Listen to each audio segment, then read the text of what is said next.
pemerintahan yang smart bila tidak didukung dengan smart yang ASN yang smart. Jadi harus diawali dulu dari smart yang ASN, nanti akan mendukung tercapainya smart governance. Ini pemerintahan yang betul-betul sesuai harapan masyarakat kita. Apa hasilnya yang diharapkan di sini? Yaitu kita punya sikap kritis dan kreatif terhadap apa? Terhadap konsep praktek pengelolaan ASN. Tentu semua sesuai ketentuan, termasuk juga bagaimana smart governance yang sesuai dengan ketentuan perundang-undangan yang berlaku. Nah, tadi sudah saya katakan bahwa ada dua sebetulnya modul ataupun juga materi pembelajaran yang pada dasarnya Anda sudah baca, sudah pelajari di sana, ketika masih ada di sana di MOC, belajar mandiri. Bagaimana agar supaya saudara bisa menjelaskan, berpikir kritis terhadap implementasi kedudukan, peran, ada kedudukan kita, peran, hak dan kewajiban kita sebagai ASN, kode etik kita, sikap perilaku kita juga harus paham tentang apa itu konsep sistem merit dan bagaimana pengelolaan ASN. Nah, kemudian yang kedua tentu di dalam agenda 3 ini bagaimana juga sikap kritis kita, berpikir kritis kita terhadap implementasi kecakapan ya dalam kita berdigital ya, dalam perspektif literasi digital smart ASN. Jangan lupa bahwa untuk informasi kepada kita semua untuk kita pahami bersama bahwasanya dalam setiap pembelajaran kita, siapapun yang ingin mendalami suatu persoalan tentu tidak serta-merta bisa mengurai, bisa menilai sesuatu. Pada awalnya itu ketika kita mempelajari sesuatu, kita akan mengingatnya dulu. Setelah kita ingat, kemudian kita paham. Setelah kita paham, kita bisa menerapkan. Setelah itu kita bisa mengurai dan menilai, dan terakhir bagaimana mencipta. Artinya apa? Mana mungkin kita bisa memahami kalau kita tidak mengingat. Mana mungkin kita bisa menerapkan kalau kita tidak paham. Ya, jadi harus dasarnya dari sana dulu. Nah, Anda kan masih muda-muda. Ketika belajar di sana di MOC kemarin itu paling tidak ada yang diingat, ada yang dipahami. Di sana ya, tepatnya di sana. Kita di sini saya men-driver materi ini sebetulnya hanya ingin melihat apakah bisa diterapkan setelah Anda paham, Anda ingat. Bagaimana mengurainya dan terakhir bagaimana mencarikan solusinya. Terkait dengan itu, maka saya ingin mereview sedikit ya. Ketika Anda belajar mandiri di sana, membaca modul, khususnya modul manajemen ASN ya, karena kita ini kan ada 2 materi, dipelajari, dibahas, tidak terpisah sebetulnya, tapi dalam konteks ini coba saya mulai dari manajemen ASN. Ada video yang Anda nonton, ada podcastnya ya. Ketika belajar di MOC kemarin itu, silakan 1-2 orang bisa berbagi dulu apa saja yang sempat dipelajari, dibahas, diingat di sana atau apa yang dipahami, khususnya di manajemen ASN.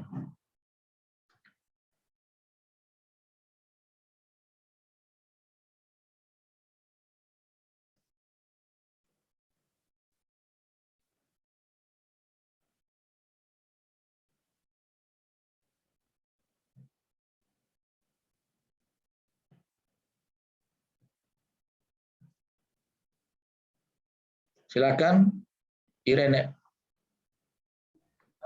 Ya, terima kasih Pak. Untuk di manajemen ASN salah satu yang dipelajari yaitu tentang fungsi ASN. Ada 3. Yang pertama sebagai pelaksana kebijakan publik, kemudian sebagai pelayan publik, dan sebagai perekat dan pemersatu bangsa. Terima kasih Pak. Ya, terima kasih. Mengawali perbincangan kita untuk mengungkap apa yang saya tidak yakin tidak ada yang diingat kan? Tidak mungkin. Siti, Zul, Fitra, makasih Irene. Jadi dari modul manajemen ASN ini kita mempelajari bagaimana menghasilkan pegawai ASN yang profesional, terus memiliki nilai dasar, memiliki etika profesi, dan kemudian tidak terlibat dalam partai politik, kemudian terbebas dari kolusi, korupsi, dan nepotisme. Kemudian di dalam modul ini juga dipelajari tentang kedudukan ASN, peran ASN, hak dan kewajiban ASN. Makasih banyak. Luar biasa, masih muda-muda jadi masih banyak yang diingat.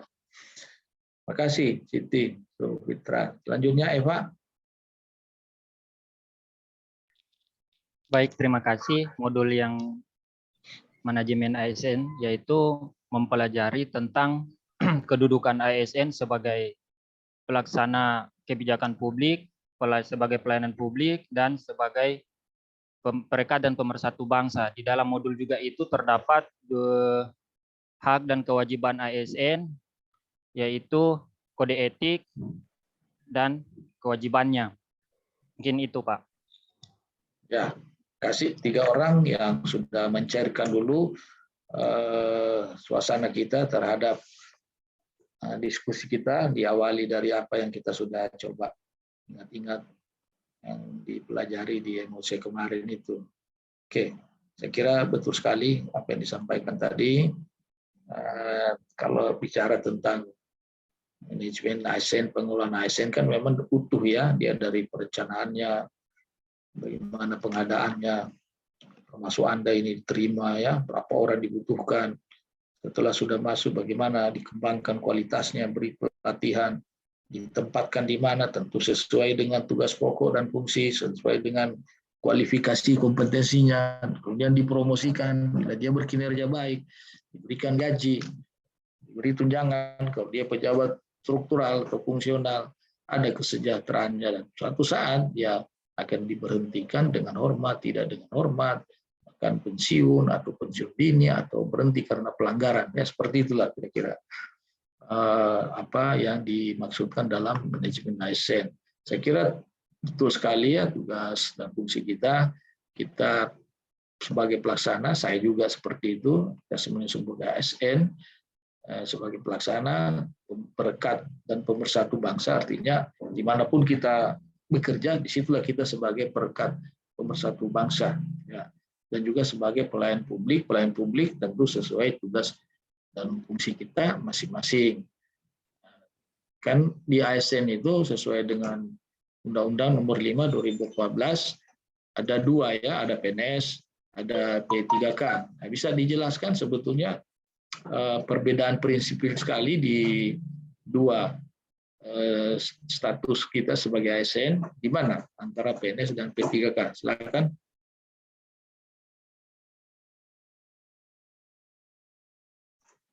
Silakan Irene. Ya, terima kasih. Salah satu perbedaan PNS dan P3K yang dapat dilihat yaitu dari hak-hak yang diterima.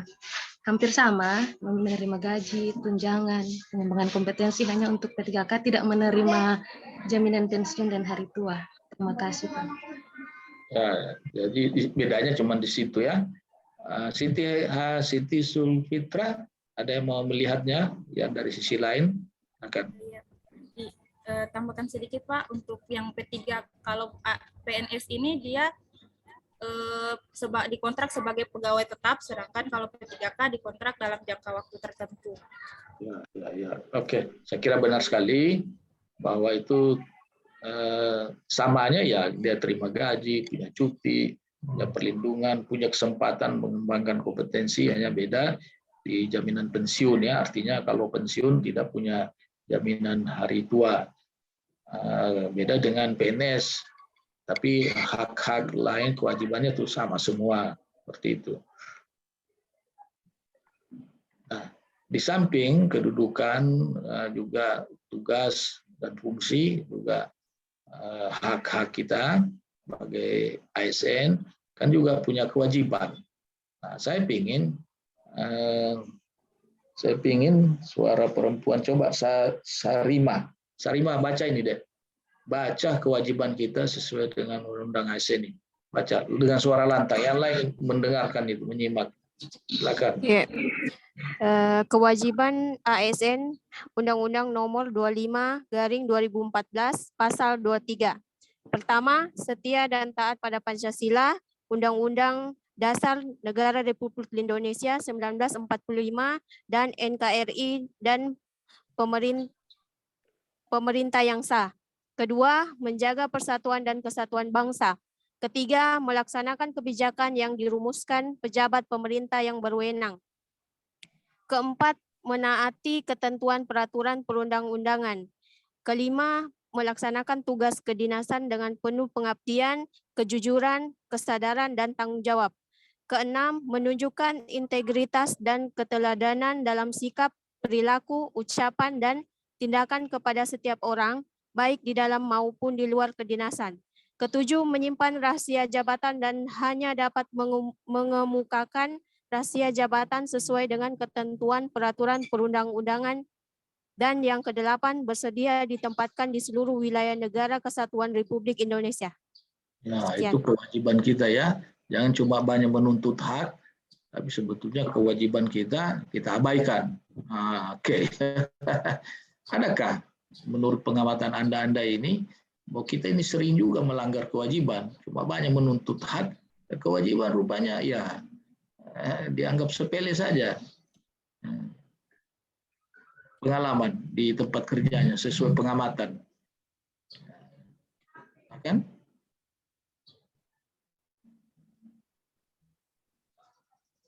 Silakan Sarimah. Ya Pak, sedikit contoh kecil kewajiban ASN yang biasanya sering dilanggar, yaitu contohnya apel pagi.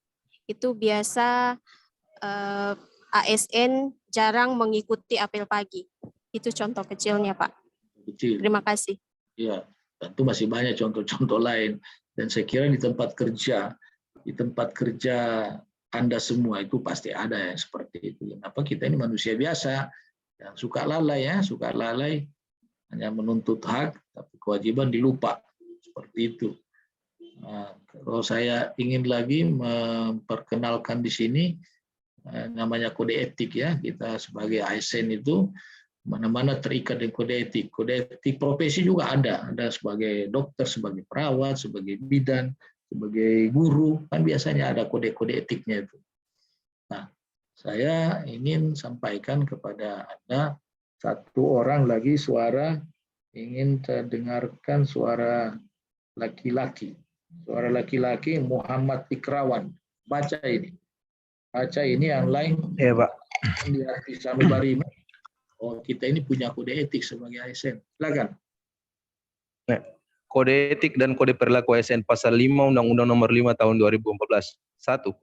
Melaksanakan tugasnya dengan jujur, bertanggung jawab, dan berintegritas tinggi. 2. Melaksanakan tugasnya dengan cermat dan disiplin. 3. Melayani dengan sikap hormat, sopan, dan tanpa tekanan. 4. Melaksanakan tugasnya sesuai dengan ketentuan perundang-undangan. 5. Melaksanakan tugasnya sesuai dengan perintah atasan atau pejabat yang berwenang sejauh tidak bertentangan dengan ketentuan perundang-undangan dan etika pemerintahan. 6. Menjaga kerahasiaan yang menyangkut kebijakan negara. 7. Menggunakan kekayaan dan BUMN secara bertanggung jawab, efektif, dan efisien. 8. Menjaga agar tidak terjadinya konflik kepentingan dalam melaksanakan tugasnya. 9. Memberikan informasi secara benar dan tidak menyesatkan kepada pihak lain yang memerlukan informasi terkait kepentingan kedinasan. 10. Tidak menyalahgunakan informasi intern negara, tugas, status, kekuasaan, dan jabatannya untuk mendapat atau mencari keuntungan dan manfaat bagi diri sendiri atau untuk orang lain. 11. Memegang teguh nilai dasar ASN dan selalu menjaga reputasi dan integritas ASN. 12. Melaksanakan ketentuan perundang-undangan mengenai disiplin pegawai ASN. Terima kasih, Ikrawan, adik-adik semua. Melihat sepintas kewajiban dan juga kode etik ini, kayak terikat sekali ya. Jadi ASN atau jadi PNS, terikat sekali. Bagaimana Anda dengan keterikatan terkait dengan harus begini, harus begitu? Ada yang mau komentar? Senang enggak diikat seperti itu?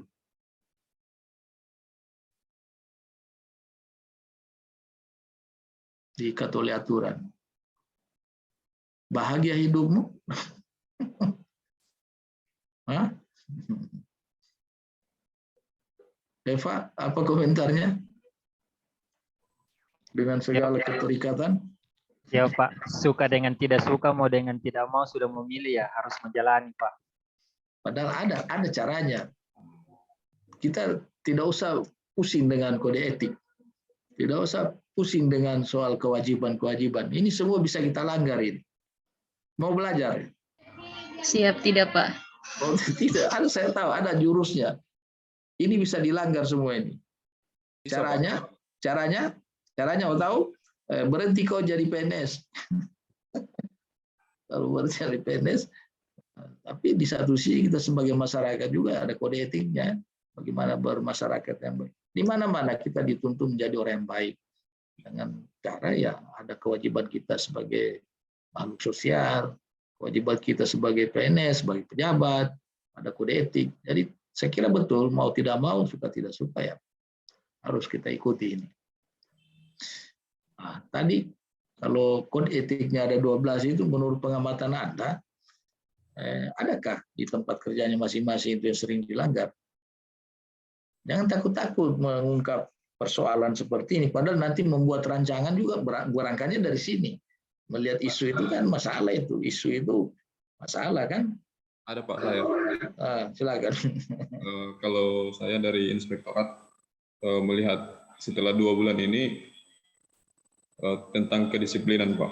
Kan di inspektorat itu jabatan fungsional auditor surat tugasnya kan bersambung. Saya melihat sekilas dengan adanya surat tugas ini sering disalahartikan sebagai libur. Jadi tidak perlu datang pagi atau datang sore karena ada surat tugas tidak perlu absen. Itu yang saya lihat Pak. Banyak yang auditor-auditor yang tidak disiplin, malahan selama ada surat tugas tidak pernah datang di kantor karena ada surat tugas. Terima kasih Pak. Terima kasih Reflin, saya bangga, saya senang dengan kejujuran, keteranganmu. Karena nanti insya Allah ke depan kalau kau nanti membuat satu temuan terhadap konsep rancangannya nanti tidak jauh-jauh juga dari situ. Karena keluarnya kan dari masalah yang ada di pengelolaan ASN, manajemen ASN, dan juga masalah yang keluar daripada persoalan-persoalan smart ASN, cuma ada 2 di situ. Ya, saya kira itu hal-hal yang betul-betul realistis ya disampaikan oleh Saudara Reflin. Kadang-kadang mengungkapkan isu ini ya seperti itu. Kita sungkan pada mentor. Baru 2 minggu datang ke sini bilang ini tidak bagus, ini tidak bagus. Jadi bagaimana mau jadi bagus kalau seandainya kita tidak pernah mau melihat persoalan-persoalan yang ada di organisasi kita. Tentunya secara jujur ya, secara objektif. Selain daripada Reflin, masih ada yang mau mengungkapkan kondisi real yang ada di tempat kerjanya?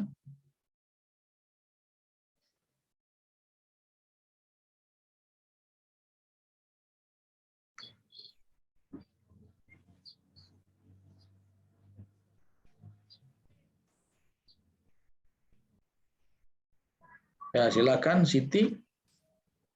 Saya mungkin Pak, tapi sebagian kecil saja. Saya kan bekerja di rumah sakit ya Pak. Jadi biasa dalam pemberian pelayanan ada sebagian teman-teman ini yang kurang ramah mungkin kepada pasien. Seperti itu Pak. Tapi sebagian kecil saja Pak. Sebagian kecil sedikit sekali saya temukan Pak sebenarnya. Ya, yang jelas Siti pasti ramah lah. Ya, oke. Makasih ya atas kejujurannya melihat persoalan-persoalan yang tidak bisa dijadikan contoh oleh kita. Kalau lihat foto ini dikaitkan dengan tadi kewajiban, kode etik, apa komentarmu? Silakan berkomentar lewat gambar, lewat foto. Mengalir saja ya, mengalir saja. Kalau dengan saya itu tidak perlu terlalu muluk-muluk, penting paham saja. Ya silakan, Ikrawan. Ya, kalau dari foto yang Bapak tampilkan pada bagian pojok kiri, politik praktis, jika kita melakukan ASN itu, harusnya dia tidak melakukan politik praktis. Jika kita melakukan politik praktis, berarti nilai ASN sebagai pemersatu bangsa dan bersikap netral itu menjadi hilang, Pak. Menurut saya, Pak, seperti itu. Betul sekali. Ya. Memang arahnya saya memberikan gambar ini dikomentari kayak gitu. Yang lain lagi? Ya. Foto yang lain? Terima kasih, Pak.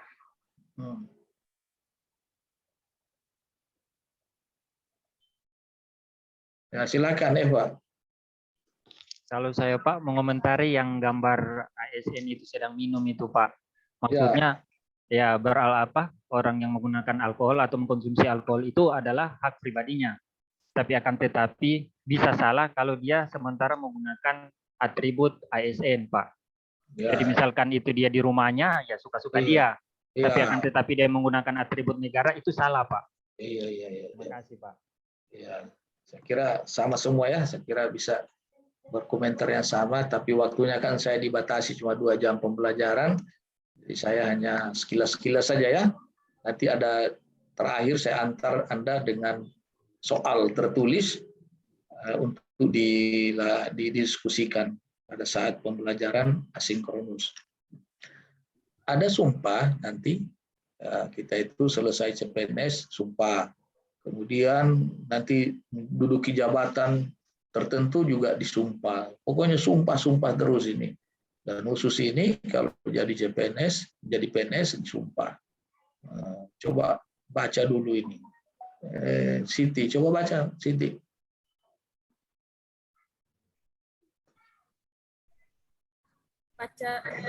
Baca sumpahnya ini. Demi Allah, sumpah janji PNS. Demi Allah, saya bersumpah berjanji bahwa saya untuk diangkat menjadi pegawai negeri sipil akan setia dan taat sepenuhnya kepada Pancasila, Undang-Undang 1945, negara dan pemerintah. Bahwa saya akan menaati segala peraturan perundang-undangan yang berlaku dan melaksanakan tugas kedinasan yang dipercayakan kepada saya dengan penuh pengabdian. Ya, sekarang saya tanya, kenapa kita kebanyakan setelah disumpah itu, tapi masih berpotensi buat pelanggaran?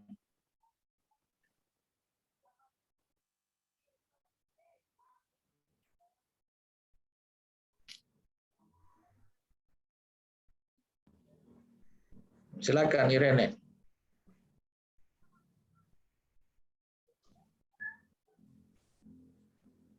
Suaranya Kak Irene. Ya, suara deh. Saya ini mencatat terus ya, setiap Anda ngomong itu saya catat. Ya, terima kasih Pak. Kedengaran Pak. Saya catat. Ya, jadi kalau menurut saya, kenapa masih ada PNS yang melanggar? Yang pertama karena niat yang kurang baik, yaitu mungkin tujuannya menjadi PNS ingin misalnya supaya kaya, sedangkan kita tahu gaji PNS tidak seberapa, makanya untuk dapat itu semua dilakukan hal-hal yang sebenarnya tidak baik. Terima kasih. Mau jadi kaya, jangan jadi PNS, jadi pengusaha ya. Udah tahu ya. Tapi insya Allah rezeki ada di mana-mana ya. Kita berusaha dan bersyukur. Jadi PNS itu susah juga ya. Susah sekali. Anda termasuk orang yang sangat beruntung ya. Jadi PNS, maka jagalah amanah yang diberikan oleh Allah Subhanahu wa taala, termasuk dari pimpinan dari negara. Selanjutnya apa yang Anda tahu tentang sistem merit atau apa, mau kawin gitu? Merit, mau kawin barangkali, siapa yang mau kawin ini? Cara-cara mau kawin apa? Balamar dulu, diminang dulu, atau pacaran dulu? Kurang mengerti saya sistem merit. Silakan Sarima. Ya, baik Pak. Sistem merit adalah kebijakan dan manajemen ASN yang berdasarkan pada kualifikasi, kompetensi, dan kinerja secara adil dan wajar dengan tanpa membedakan latar belakang, politik, ras, warna kulit, agama, asal-usul, jenis kelamin, status pernikahan, umur, atau kondisi kecatatan. Seperti itu, Pak. Oh, saya kira mau persiapan mau kawin, merit. Kalau sistem merit itu menurut si Sarima adalah pola atau cara bagaimana meningkatkan, mengembangkan kompetensi ASN ya secara objektif sesuai dengan kompetensi kinerjanya, sesuai kualifikasinya, bukan karena kedekatan, bukan karena pertalian bukan karena perda. Tahu tuh perda? Perda apa itu perda? Bukan karena pertalian darah. Pertalian darah mengaburkan sistem kompetensi objektivitas, tapi betul-betul objektif kita, siapapun dia, kalau memang cerdas-cerdas, berdisiplin, berkinerja terbaik, itulah yang akan diutamakan. Termasuk mulai dari awal Anda juga sudah kena ini pola sistem merit ini. Ketika direkrut kan siapa? Adakah karena Anda membayar? Adakah karena Anda ini anaknya siapa gitu, orang-orang yang perlu direkomendir? Kan tidak. Itu karena pertolongan Allah Subhanahu wa taala, Tuhan yang Maha Kuasa, dan upaya Anda sendiri ya. Jadi di situ. Jadi sangat-sangat objektif. Kemudian setelah itu bagaimana Anda di dalam diangkat, ditempatkan, dan nanti dipromosikan secara objektif pula. Saya kira begitu. Menurut pengamatan sepintas, apakah ini sudah berjalan di tempat kerjanya masing-masing? Ya, silakan saja berpendapat ya. Kita di sini kan belajar sih. Saya cuma ingin mengungkapkan Anda ini punya keberanian ya untuk bahwa ini masalah, ini boleh tidak boleh, ini bisa yang tidak bisa. Karena isu itu dasarnya cuma dari situ nanti. Muara akhirnya nanti saya giring Anda ke sana. Saya giring Anda bagaimana objektivitas untuk mengungkap satu persoalan yang ada di tempat kerjamu. Gitu. Kira-kira bagaimana tentang sistem merit ini? Sudah berjalan? Atau Pak, belum Pak? Oh sudah bagus semua Pak. Oh mantap. Tuh.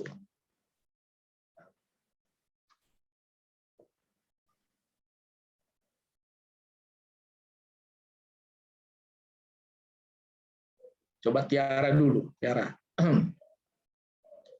Iya Pak.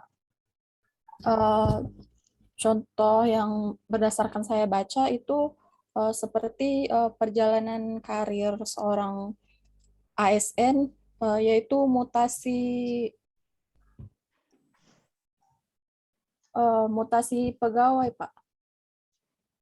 Ya, di dinas perikanan misalnya kan, perikanan kabupaten, kalau sudah bicara di unit kerja masing-masing ya bicara di tempatmu, yang kamu lihat, kamu tahu, atau mungkin belum terlalu paham Pak, saya baru 1 hari di sana, tiba-tiba sudah ada tugas untuk ikut ini, gitu.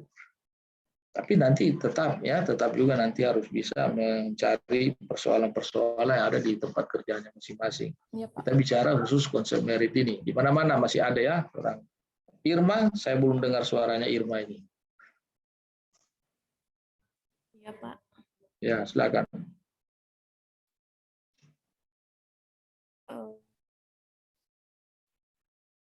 Kalau di unit kerja saya misalnya, kalau ini Pak, apa ya?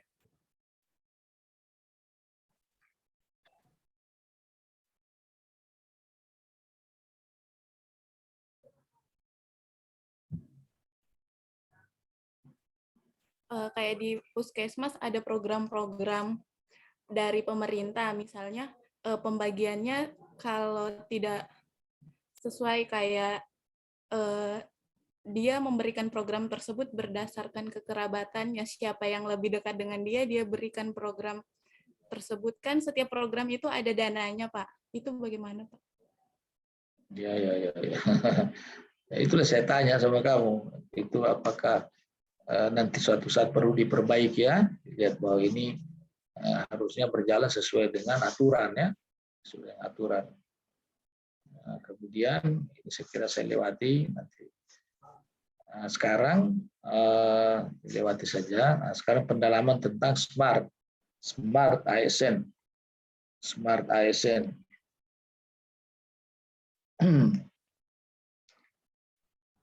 Nah, seperti tadi juga waktu baca-baca modul smart ASN, kalian ini pahamnya tentang apa saja di smart ASN itu?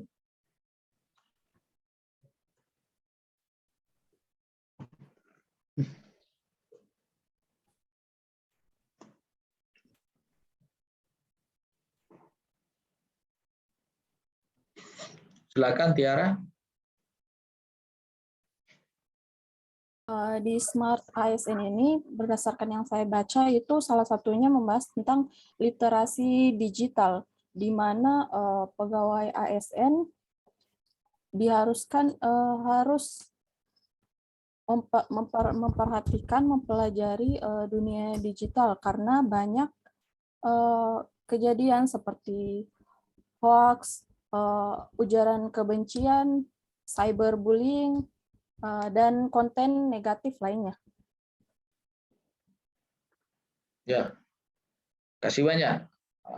Tiara, yang lain bisa menambahkan atau juga ada hal lain yang dipelajari ketika membaca modul Smart ASN, atau ada video-video pendek tentang materi ini, ada perbincangan-perbincangan atau juga di referensi. Silakan Sarima. Iya Pak, terima kasih. Nah, untuk di Smart ASN, selain kita belajar tentang literasi digital itu terbagi, pilar literasi digital itu terbagi, ada etika bermedia digital, terus ada cakap bermedia digital, terus ada aman bermedia digital, dan budaya media digital. Begitu, Pak. Terima kasih. Lebih meyakinkan kita bahwa kelompok ini cukup memahami ya, cukup mengingat juga apa yang sudah dibaca, dipelajari pada saat mendalami MOC tentang Smart ASN. Jadi gini, memang betul sekali bahwa terkait dengan literasi digital itu, untuk kita, bangsa kita, Indonesia, supaya juga tidak kalah dengan negara-negara lainnya di dunia ini, terkait dengan apa yang disampaikan tadi oleh teman-teman, Bapak Presiden itu sudah menekankan dalam pidatonya bahwa memang perlu diperluas akses. Kita kan Indonesia ini negara unik ya, geografisnya negara 1000 pulau, tidak satu daratan kita, 1000 pulau dibatasi oleh laut dan juga ada daerah-daerah terpencil, pedalaman, jadi aksesnya akan diperluas. Kemudian roadmap-nya juga itu akan dipersiapkannya di semua sektor ekonomi, sosial, baik itu mungkin di pendidikan, kesehatan, perdagangan, industri dan sebagainya. Bukan hanya itu, di dalam penegasan Bapak Presiden itu juga percepatan integrasi pusat data nasional. Lalu apalagi yang tidak kalah pentingnya itu kita semua ini, Anda kalau Anda kan tenaga-tenaga muda, anak-anak milenial, itu tidak terlalu banyak kesulitan tentang talenta digital ini. Kemudian juga dipersiapkan ada regulasinya, ada tentang pembiayaan pendanaannya, karena di digital ini biayanya juga tidak kecil ya. Itu kira-kira untuk mendukung insya Allah transformasi digital di Indonesia ini akan semakin mantap ya, tidak kalah dengan negara lain. Saudara-saudara sekalian, bahwa Smart ASN itu sebetulnya adalah PNS yang berkarakter smart yang kita sudah tahu di awal tadi, yaitu bagaimana pegawai yang punya kompetensi kinerja profesional tinggi, bisa beradaptasi, respon terhadap perubahan untuk mencapai tujuan organisasi. Jadi harus pemahaman kita luas tentang pengertian Smart ASN itu, termasuk juga profil yang harus dimiliki. Kita sebagai ASN itu punya integritas, punya jiwa integritas yang tinggi, jiwa nasionalisme yang tinggi, profesional. Kalau profesional berarti kita harus memahami tugas pokok dan fungsi kita ya, di bidang tenaga kesehatan, bidang perdagangan, industri, kesehatan, sosial. Harus betul-betul kita profesional. Orang yang dikatakan profesional adalah orang yang bisa bekerja dengan baik ya, sesuai tugas pokok dan fungsinya. Dia punya wawasan global. Ya, saya kira kalau dengan teknologi IT sekarang sangat membantu agar supaya kita bisa memiliki wawasan yang luas, menguasai teknologi informasi komunikasi. Ini sudah tantangan ke depan. Juga memiliki kecakapan dalam berbahasa asing. Jadi bukan gagah-gagahan itu ke depan itu. Kalau ASN-nya sudah bisa menguasai 1-2 bahasa selain dari bahasa Indonesia, tentunya adalah bahasa kita sendiri, punya jiwa hospitality, yaitu ramah ya, ramah dalam segala hal, punya jiwa entrepreneurship, walaupun tadi dikatakan kita tidak bisa kaya karena bukan pedagang, bukan pelaku usaha, tapi jiwanya kita miliki. Apa jiwa orang-orang yang entrepreneur itu? Selalu bertindak secara efisien dan efektif. Tidak pernah ada kata pemborosan di situ. Selalu efisien dan efektif. Efisien penggunaan waktu, penggunaan dana, tapi tujuannya maksimal. Juga memiliki jaringan yang luas. Itu ya, jadi pemahaman kita, pemahaman Anda semua terkait dengan Smart ASN itu seperti ini. Nah, mungkin lebih kita utamakan adalah bagaimana menguasai TIK ya,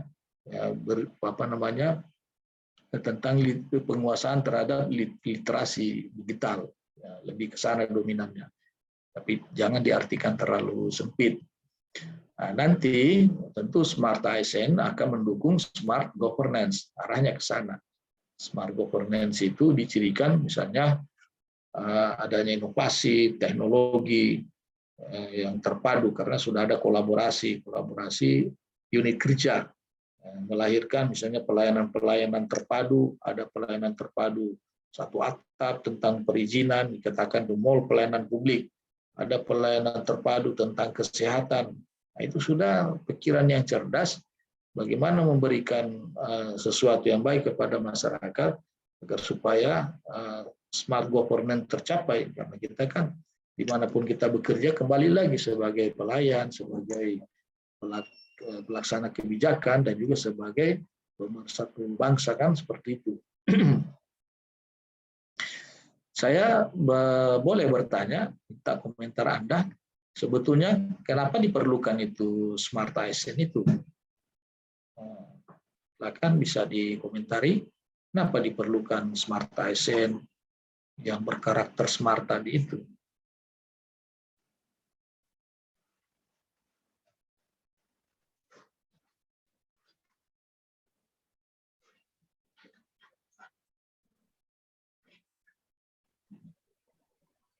Silakan, Ikrawan.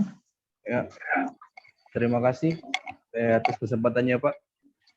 Kenapa dibutuhkan Smart ASN dalam artian memiliki kecerdasan di literasi digital?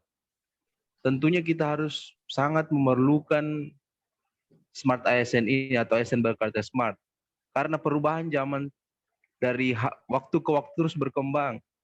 Misalnya untuk di instansi saya, tidak menutup kemungkinan ke depannya itu pelayanan akan dilakukan secara digital tanpa harus pengumpulan berkas untuk permohonan secara manual diantar ke kantor. Mungkin akan dibuatkan situsnya atau hal-hal yang berkaitan dengan itu. Jadi seorang ASN yang berkarakter smart itu perlu mengetahui bagaimana cara mengoperasikan situs mungkin beberapa tahun ke depannya, Pak.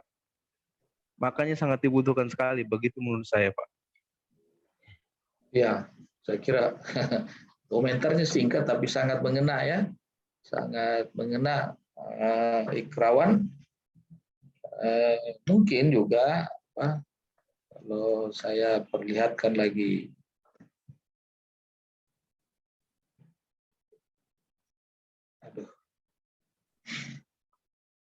ya.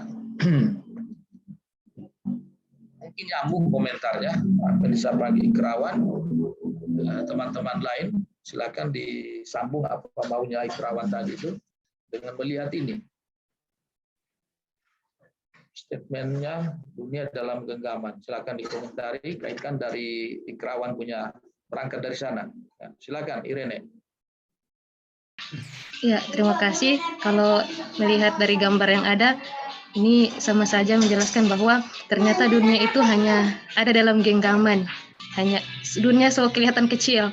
Hanya dengan HP, orang bisa tahu apa yang terjadi di belahan dunia lain. Terima kasih.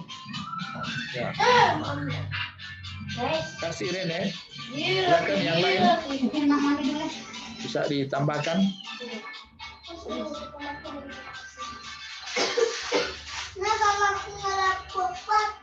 Video bagus, nggak dapet uang. Nanti malah shopping, ayo nanti.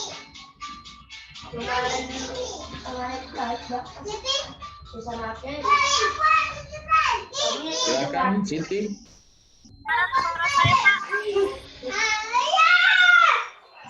Siti. Suara saya, Pak. Ya, kedengaran. Soalnya hujan deras di sini, Pak. Ya, kedengaran deh. Ya.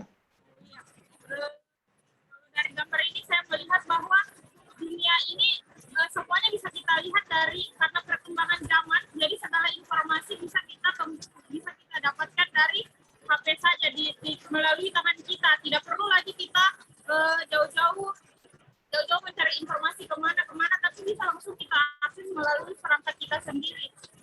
Itu saja, Pak.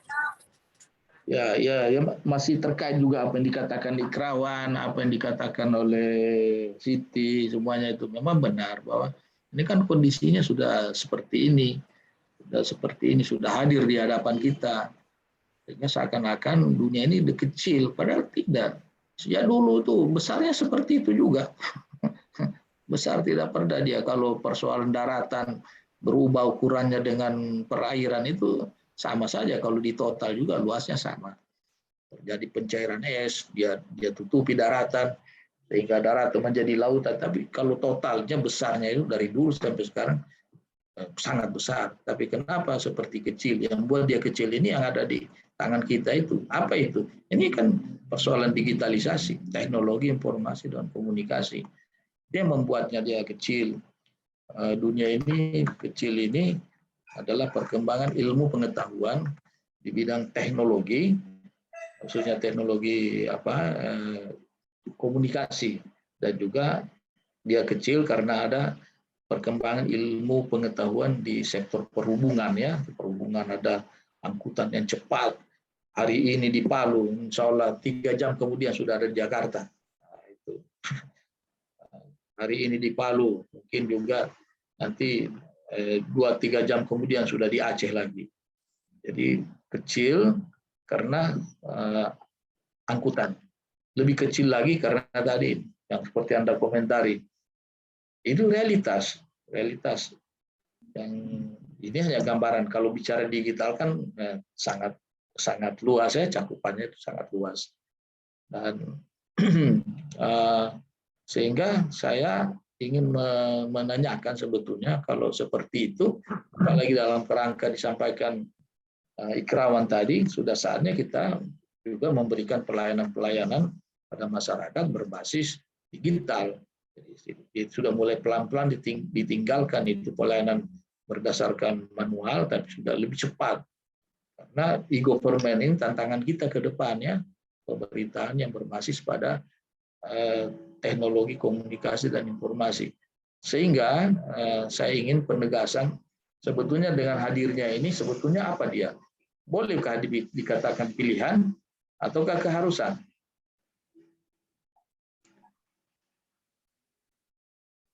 Silakan, Refli. Ya, kalau menurut saya karena untuk merespon perkembangan zaman tetap kita harus ikut alurnya. Kalau tidak kan kita ketinggalan. Jadi ini merupakan sebuah keharusan untuk keharusan. Iya, pastinya. Kalau pilihan kan berarti boleh ya, boleh tidak, ya. Boleh ya, boleh tidak.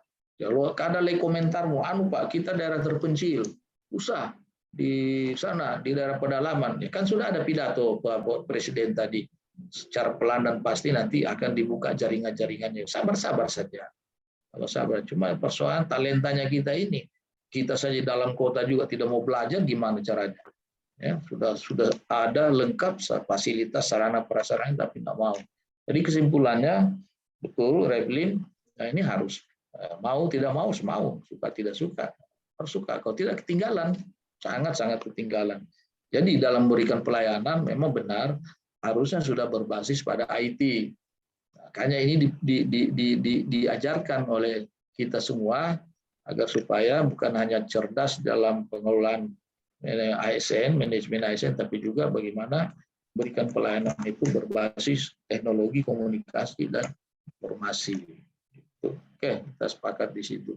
Ini tadi sudah ada disampaikan oleh teman-teman, Irene juga dari Irma, semua sudah menyampaikan. Tapi saya ingin lebih diperjelas. Sebetulnya kalau kita memiliki kecerdasan atau kompetensi di dalam berdigitalisasi itu ada 4 ya, ada 4 kompetensi literasi digital.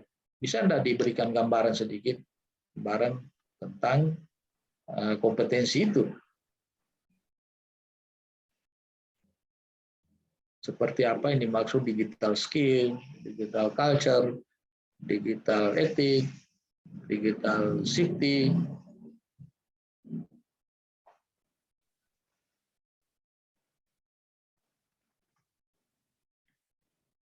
Silakan Irene.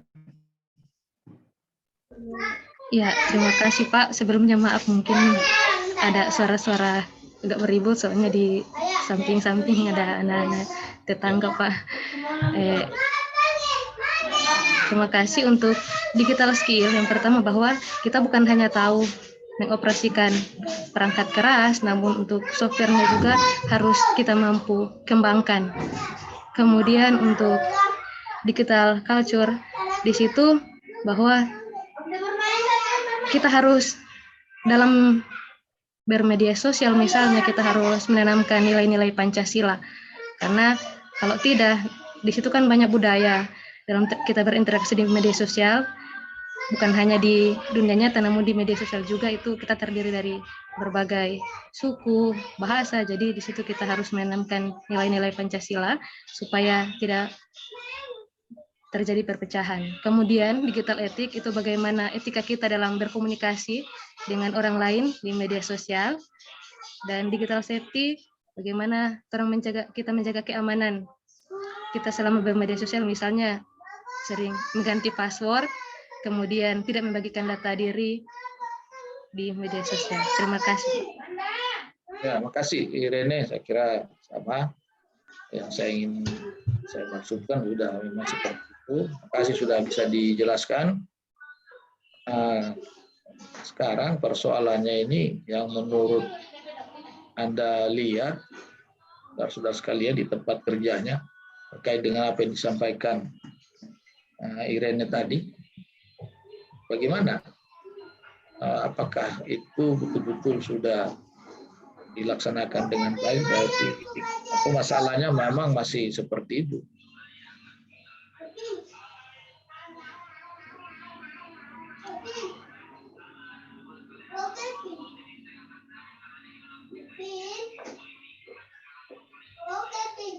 Silakan Ikrawan. Ya, terima kasih banyak Pak. Kalau saya mengidentifikasi tentang masalah yang terkait di instansi saya, berkaitan dengan literasi digital ini, jika pada skill saya kira para staf sudah bisa melaksanakannya Pak. Cuman properti apa sebutan yang bagus? Fasilitasnya itu belum ada Pak untuk mendukung terkait kompetensi literasi di digital ini Pak.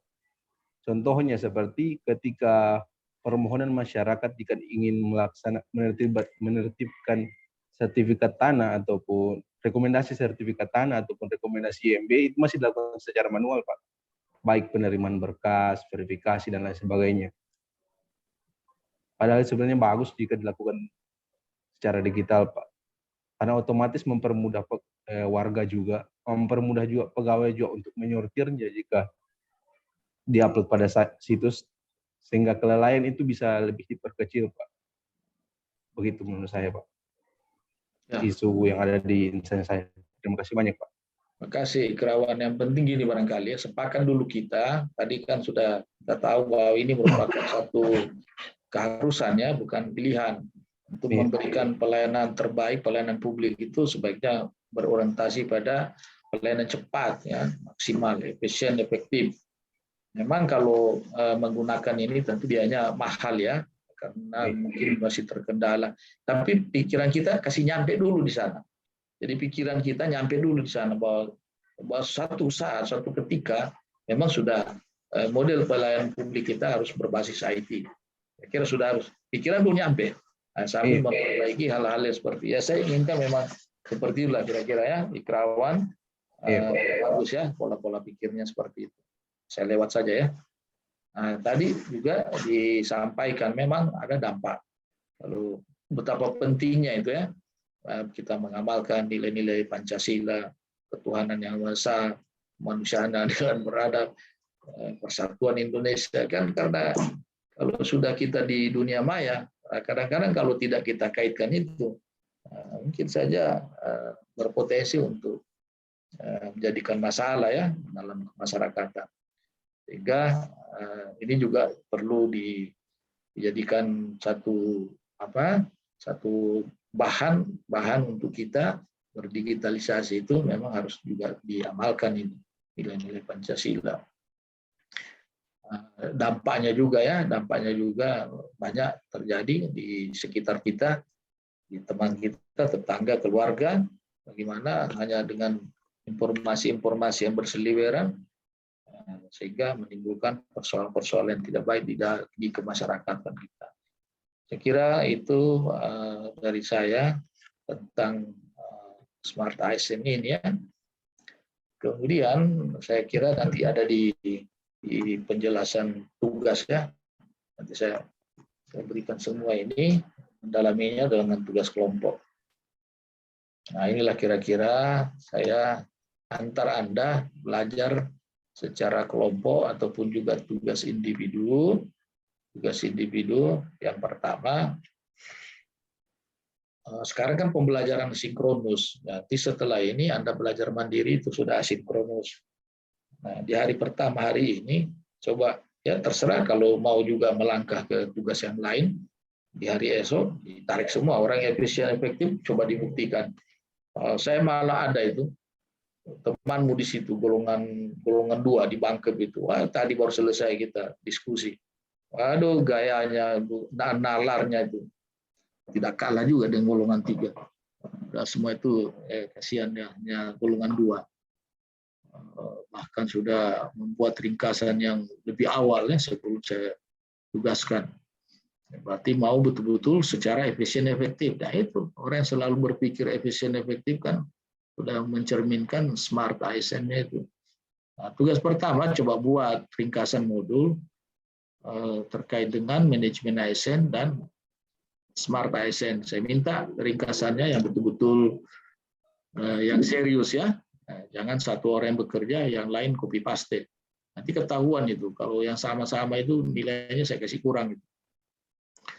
Kemudian coba buat learning journal di hari pertama ini. Apa pengalaman belajar Anda dan pemaknaannya tentang materi manajemen ASN. Jadi saya pisahkan ini, saya juga biasa saya suka gabung dengan Smart, tapi ini coba khusus manajemen ASN. Ada waktu barangkali nanti sampai di pertemuan kedua di hari Selasa nanti kita bisa lihat semua hasil kerja ini. Dalam bentuk rekaman video, durasi waktunya diperpendeklah, 3 menit boleh, 2 menit juga boleh. Nah, kemudian di hari kedua bisa juga tugas individunya dalam bentuk apa ini? Mengidentifikasi isu. Nah, tadi kan sudah saya antar sedikit bagaimana melihat persoalan-persoalan di tugas pokok dan fungsi kita masing-masing. Nah, identifikasi isunya jangan lari dari sini, dari manajemen ASN dan Smart ASN. Nah, minimal 3 isu ya, minimal 3 isu Anda bisa keluarkan itu dari tempatnya bekerja, tapi tolong beritahu ke saya bahwa isu ini Pak terkait dengan manajemen ASN, bagaimana menarasikannya. Isu ini terkait dengan Smart ASN. Bagaimana menarasikannya? Itu beritahu secara tertulis. Kemudian tetapkan core isunya. Ada isu utama kan 3. Tentu ada 1 utamanya, tapi melalui tapisan isu yang Anda pahami. Saya rasa tapisan isu juga sudah diperkenalkan pada pembelajaran agenda 1 ya, sudah ada di sana. Kemudian pilih gagasan kreatif sebagai solusinya. Nah, kalau sudah ada isu, ditapis 1 isu sebagai isu utama, kemudian isunya itu dicarikan solusinya berupa gagasan kreatif. Nah, tentu saja jangan hanya ada di kepala kita. Gagasan itu harus dieksekusi. Laksanakan itu di lapangan. Nah, misalnya melalui 3 kegiatan minimal. Jadi tidak usah dulu tahapan-tahapannya. Jangan dulu diperlihatkan saya tahapan. Barangkali kamu sudah sampai di kesimpulan. Jangan berurut belajarnya kita aja. Dikanu saja ke kegiatan. Kenapa? Kenapa kegiatan ini semua terkait mulai dari isu, gagasan, dan juga kegiatan. Itu masih ranahnya dalam pembelajaran agenda 3. Nanti di kegiatan melahirkan tahapan-tahapan kegiatan. Itu nanti Anda bagaimana mengkaitkannya dengan core value. Nah, core value itu nilai-nilai dasar ya, nilai-nilai dasar. Nilai-nilai dasar ASN itu terkait dengan tahapan. Saya hanya melihat Anda bisa membedakan bahwa ini betul-betul terkait dengan agenda 3. Gitu ya, untuk tugas individu di hari kedua learning journal. 3 individu berikutnya, kalau betul learning journal ini, yang hari kedua, bagaimana pengalaman belajar dan bagaimana Anda memaknai terhadap materi SMART ini. Silakan, kau memaknai apa? Bebas kok kita bercerita di situ. Silakan berimprovisasi seperti apa yang Anda maknai di situ, nanti direkamnya juga ini maksimal 3 menit. Nah, ini yang menarik lagi nih tugasnya, nanti didiskusikan pada saat kita ketemu di sinkronus kedua, yaitu pada hari Selasa nanti. Kelompok 1, kelompok 2, kan ini sudah terbagi kelompok 1, kelompok 2. Kelompok 1, lihat saja nanti di LMS itu, sudah terbagi itu. Kalau saya tidak salah, Irma, Eva, Feminim, Irene, Muhammad Ikraman, mungkin dia di kelompok 1. Revlin, Sarima, Siti Sulfitra, dan Tiara ini di kelompok 2. Apa benar seperti itu nanti dilihat lagi di LMS. Nah, pilih salah satu kasus, apakah di media cetak, apakah di media elektronik, atau mungkin ada pengalaman saudara sendiri di OPD-nya tentang apa itu? Tentang implementasi daripada manajemen ASN. Nah, saya minta kelompok 1 khusus manajemen ASN. Kemudian implementasi Smart ASN khusus kelompok 2. Gitu ya. Implementasi Smart ASN khusus kelompok 2. Apa yang akan dilihat di sana? Yaitu persoalan-persoalan yang tidak sesuai. Karena yang kita bicara ini kan, nama agendanya kan agenda 3 itu, kedudukan dan peran ASN untuk mewujudkan smart governance sesuai dengan peraturan perundang-undangan yang berlaku. Anda lihat di situ yang tidak sesuai dengan ketentuan perundang-undangan. Jadi bicara aturan di sana, mungkin undang-undang apa yang tidak sesuai baik dengan manajemen ASN maupun Smart ASN. Nah, kemudian penugasannya berapa, ada 3-4 tadi. Dideskripsikan kasus itu, diidentifikasi masalah dan penyebabnya, jelaskan ketentuan perundang-undangan yang dilanggar, dan yang terakhir bagaimana solusinya. Ini kalau sudah menarasi seperti ini, menceritakan persoalan-persoalan seperti ini pembelajarannya sudah ke C3, C4, C5, dan C6. Bukan sekedar mengingat, memahami, ini sudah lebih jauh ini. Semua tugas-tugas tadi saya harap di-upload pada waktu itu, paling lambat dari Senin boleh ya, hari Senin 13 Juni. Kita ketemukan hari Selasa, ya sampai jam 24 lah. Bisa lihat nanti hasilnya di LMS, nanti saya buka-buka juga mana yang saya bisa berikan nilai, mana yang belum, terutama kelompok ini. Kalau kelompok ini biasanya saya belum kasih nilai, didiskusikan dulu. Saya ingin tahu sejauh mana kedalaman pemahamannya. Kalau kita mendriver materi ini sebetulnya hanya ingin melihat pemahaman. Ya, kita di sini terlalu menghafal ya, pahamnya saja. Pemahaman kita seperti kita ini pembelajaran orang dewasa ini, saya kira kalau mau menghafal ini, aduh, apalagi modul-modulnya tebal begitu, bagaimanalah kita bisa pahami dan bisa kita aplikasikan dalam pelaksanaan tugas kita sesuai dengan fungsinya masing-masing. Nah, inilah mengantar Anda di pembelajaran asinkronus sebelum kita nanti ketemu di sinkronus kedua, dan kita hanya 2 kali ketemu. Ini pertama hanya 2 jam pembelajaran, dan nanti pada pertemuan kedua agak lama sedikit, 3 jam pembelajaran. Silakan kalau ada yang mau dipertanyakan, silakan Revlin. Ya, terima kasih Pak. Saya mau bertanya tentang tugas individu yang kedua ini Pak. Saya belum mengerti apa yang Bapak maksudkan tentang video pengalaman belajar dan pemaknaan masing-masing peserta. Bisa dijelaskan ulang Pak? Oh ya, begini. Kalau ini kan tugas individu. Kalau tugas individu berarti masing-masing kan? Nah, kan pengalaman belajar dan pemaknaan Anda kan tentu beda-beda.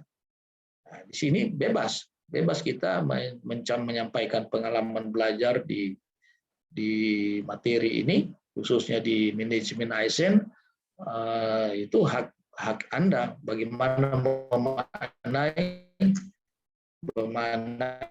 daripada apa yang dibaca, apa yang didengar, apa yang dilihat, baik pada saat pembelajaran asinkronus maupun pada saat pembelajaran sinkronus. Itu silakan saja ini kalau bisa pisahkan dulu di manajemen ASN. Di manajemen nanti yang kedua terkait dengan smart ASN. Nah, seperti itu kira-kira penjelasan saya. Revlin. Jadi terkait dengan pengalaman belajar, pemaknaan, ya bagaimana kamu belajar di sinkronus, apa plus minusnya terkait dengan manajemen ASN, apa semua yang sampai di mana pemahamannya, atau bisa bila saya tidak paham tulis barang ini, atau silakan, yang namanya juga. Berarti Pak, videonya isinya tentang kita menjelaskan bagaimana pemahaman kita tentang yang dipelajari sebelumnya Pak, begitu? Ya, nanti direkam ya, divideokan. Boleh nanti kirim linknya saja, boleh. Kirim link saja. Nanti link itu saya buka. Nah, tapi nanti pada saat kita ketemu di sinkronus hari kedua itu, di hari Selasa, bila selesai sudah ini tugas kelompok yang di B ini, saya ingin ada beberapa orang lah, mungkin biasa, ya jelas pasti tidak bisa semua. Ada beberapa orang bisa kita lihat hasil karyanya ya, hasil karya melalui link video yang dibagikan itu, kita bisa putar. Tapi tolong yang kreatif ya, kreatif, jangan cuma lurus-lurus saja. Sebenarnya boleh juga, ada cuma suara, rekaman suara, ada juga rekaman suara, ada tayangan-tayangan, ada juga instrumen-instrumen, kan itu enak itu. Paling tidak sudah uji coba tentang materi smart ASN ya, seperti itu. Nah, biasanya materinya tidak terlalu ini, tapi cara penyampaiannya membuat kita ingin mengikutinya dari awal sampai akhir.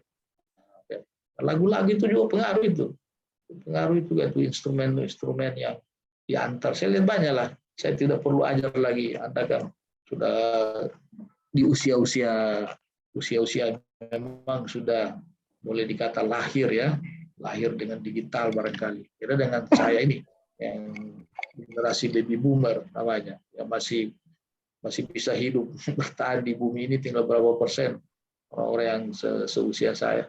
Silakan Ikrawan. Izin bertanya Pak, untuk masing-masing dari tugas individu poin 2 itu pembuatan video, kan di tugas agenda 1 kemarin kok tidak salah formatnya MP4 Pak, yang kami upload ke situs LMS itu Kolabjar. Yang Bapak maksud itu dikasih linknya saja yang diupload di Kolabjar begitu Pak, atau Boleh, tetap boleh. MP4-nya Pak? Linknya saja. Di-upload linknya saja boleh. Ya. Oh, jadi kami upload di YouTube masing-masing Pak, baru linknya disertakan di Kolabjar. Baik, terima kasih banyak. Ya, seperti itu. Kan yang penting kalau bisa dipermudah, penting dapat pemahamannya. Tidak usah terlalu kita persulit ini. Apalagi kalau saya sebagai pengampu materi ini kan yang penting Anda mengerti, paham. Ini barang ini diputar bolak-balik sana sini, ibarat main bola, tujuan akhirnya juga apa? Gol. Ya. Gol itu bagaimana menggetarkan gawang lawan. Nah, kalau saya golnya Anda paham. Anda paham bahwa ternyata benar. Misalnya di mana? Oh, ternyata menarik isu itu memang harus keluarnya dari sini. Keluarnya dari mana? Dari mana? Dari agenda 3. Dari mana itu? Dari manajemen ASN, dari Smart ASN. Jadi ada kaitan, di awal tadi saya sudah kasih gambaran bahwa agenda 1, agenda 2, agenda 3 itu tidak bisa dipisahkan. Agenda 1 adalah intinya, dia di dalam sekaligus juga menyelimuti agenda 2 dan agenda 3, dan nanti ke sana dia, ke agenda 4. Bagaimana memberikan penguatan substansi masing-masing. Nah, di dalam substansi masing-masing di sanalah kita berpraktek bagaimana lihat keterkaitannya agenda 3, lihat keterkaitannya agenda 2 di mana itu. Jadi arahnya ke sana ya. Nah, penting saya melihat Anda paham ya, alhamdulillah, syukur. Kalau tidak saya akan tanya terus, saya kejar-kejar terus dengan berbagai cara lagi. Gimana caranya? Tapi umumnya terungkap di mana? Di diskusi kelompok itu. Dan saya minta pada saat diskusi kelompok jangan lari dari modul. Ya, semua diskusi itu masa lari dari modul. Sudah buat resume, coba kalau Anda ini terus terang saja membuat resume kan sama dengan dikerjain ini. Nah, mungkin bisa meresume kalau tidak baca modul. Kan pasti baca modul dulu ini sari-sarinya. Tapi dikerjain betul-betul punya makna positif, dampak positif.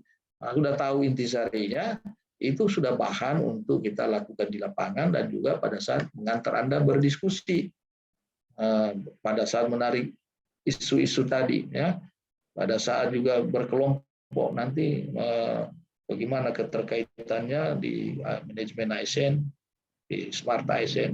Saya senang, saya suka kalau seandainya ada yang suka mengkaitkan dengan materi pembelajaran. Jadi dia tidak lari daripada topik, tidak lari dari modul, tidak lari daripada bahan pembelajaran. Semua selalu terarah ke sana. Itu yang saya inginkan ya. Jangan tema di diskusi kelompok, wow, sudah lari kemana-mana dia, lari kemana-mana, jauh, terlalu jauh. Jadi kalau Tukul Arwana bilang kembali ke laptop, kembali ke persoalan substansi yang kita pelajari.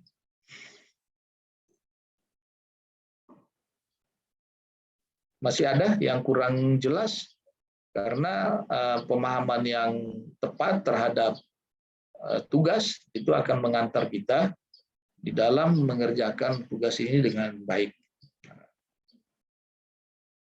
Kalau masih ada yang ragu-ragu, tapi saya sepintas melihat dari awal saya mengantar, di awal tadi, kayaknya kelompok ini jago-jago semua ini, mantap-mantap. Oh, apalagi ini Irene, Siti, apa semua ini, Irma, Eva, cuma feminim ini. Mana feminim? Kenapa tidak terlalu, mana dia ini, feminim? Terlalu feminim barangkali. Iya, Pak. Ini bahagia barangkali ya, minta maaf ya. Iya. Saya mencatat itu yang aktif ini, ini sampai kepada sikap perilakunya, bagaimana kepemimpinannya, bagaimana prakarsanya, bagaimana kerjasamanya. Setiap orang itu ada 4 kategori itu: disiplin, saya lihat absennya. Ya, absennya kalau tiada merah-merah, nah itu saya kasih nilai bagus. Kalau ada terlambat apa semua ya maaf, berpengaruh. Kemudian juga prakarsanya, kepemimpinannya, kalau diskusi kelompoknya nanti bagaimana, kelihatan itu kepemimpinan orang, kelihatan prakarsanya, kelihatan kerjasamanya. Nah, ini saya lihat di sini saja sudah kelihatannya semua bagus-bagus ini. Terawan, Berlin, Karima, Siti Sulfitra, maupun juga Tiara. Yang sudah berkolaborasi, aktif tadi menyampaikan pendapat, ataupun juga komentar itu sebetulnya membantu saya juga. Coba ya nggak, kalau saya yang bicara terus dari awal sampai akhir, capek juga kan. Jadi saya, itulah tekniknya, memancing, Anda yang bicara. Sekaligus mengukur kedalaman juga tuh, tapi Anda bicara, yang lain juga sudah. Ya saya terbantu juga. Kalau saya punya usia ini so tua, bagi 65 masih punya umur. Dan salah bulan depan, bulan Agustus saya sudah pensiun ya, sudah purna. Bagaimana adik-adik, sudah lewat kita 1 menit ini. Harus efisien, efektif ya. Kita juga harus smart. Ingat, smart ASN itu punya jiwa apa namanya tadi itu, entrepreneur. Orang entrepreneur harus efisien, harus efektif. Jangan kurang, jangan lebih. Pas. Kalau nasi kuning itu, nasi goreng, pas rasanya, pas menunya, pas campurannya. Saya kira demikian dari saya, karena beberapa sudah mempertanyakan, sudah jawab dengan jelas. Saya ingin mengembalikan ini kepada host kita, pada evaluator kita yang ada di room ini. Silakan, mohon maaf bila ada hal-hal yang kurang berkenan. Apakah jam saya sudah sesuai ketentuan, adik-adik? Jam 10 sampai jam 11.30? Sudah, Pak. Sudah, Pak. Ya. Bila tapi assalamualaikum warahmatullahi wabarakatuh. Waalaikumsalam warahmatullahi wabarakatuh. Waalaikumsalam. Terima kasih, Pak. Terima kasih, Pak. Terima kasih, Pak. Bagaimana itu tai ayam Pak? Sepertinya evaluator tidak ada di ruangan sini, Pak. Hanya pemateri dengan peserta saja, Pak. Oh, hanya kita orang saja. Ya, kita selesaikan saja secara adat. Kita selesaikan secara adat, dan terlalu bikin ribet di dunia ini. Kalau sudah begitu, saya semua pamit dan ya. Oh, DP sudah. Oke, makasih. Assalamualaikum warahmatullahi wabarakatuh. Kita dipanggil ke secara otomatis. Panas itu udara AC. Itu exhaust-nya AC panas. Coba pindah.